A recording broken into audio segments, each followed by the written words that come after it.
কি রান্না করছি, এই যে ঝিঙে দিয়ে পটল দিয়ে আর এই যে ডিম বসিয়ে দিয়েছি, ডিম দিয়ে আলু দিয়ে করব, কারণ বাবা ডিম খাবে না বলে বাবার ডিমের তরকারির মধ্যে ঝিঙে পটল দিয়ে দেব।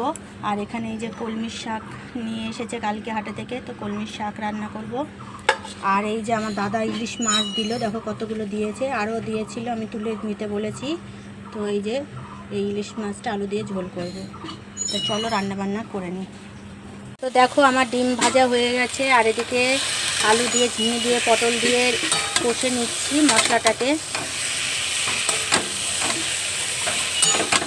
সব শেষে মাছ করব। এই যে মাছটা মা ধুয়ে দিয়ে গেল, তো কাঁচা করব সর্ষে দিয়ে। আর এখানে শাক ভাজা হয়ে গেছে, আর আমি এই যে মাছের মাথাটাকে এখানে ভেজে নিলাম, কারণ ইলিশ মাছটা আমি কাঁচা করব, সেই জন্য মাথাটাকে আগে ভেজে তুলে নিলাম। আর এই যে এখানে আমার এই যে ডিমের ঝোল রান্না হয়ে গেছে, এই যে আলু দিয়ে ঝিঙে দিয়ে পটল দিয়ে, আর এই যে এখানে মাছগুলো আছে।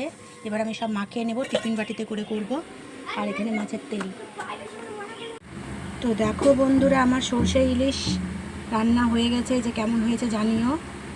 টিফিন কোটোতে করে করেছিলাম, দেখে বলো বন্ধুরা কেমন হয়েছে। তো আজকে এই রান্না বান্না, এই যে ডিমের ঝোল, আমাদের সকালকার খাওয়াও হয়ে গেছে, ডিমের ঝোল দিয়ে খেয়েছি।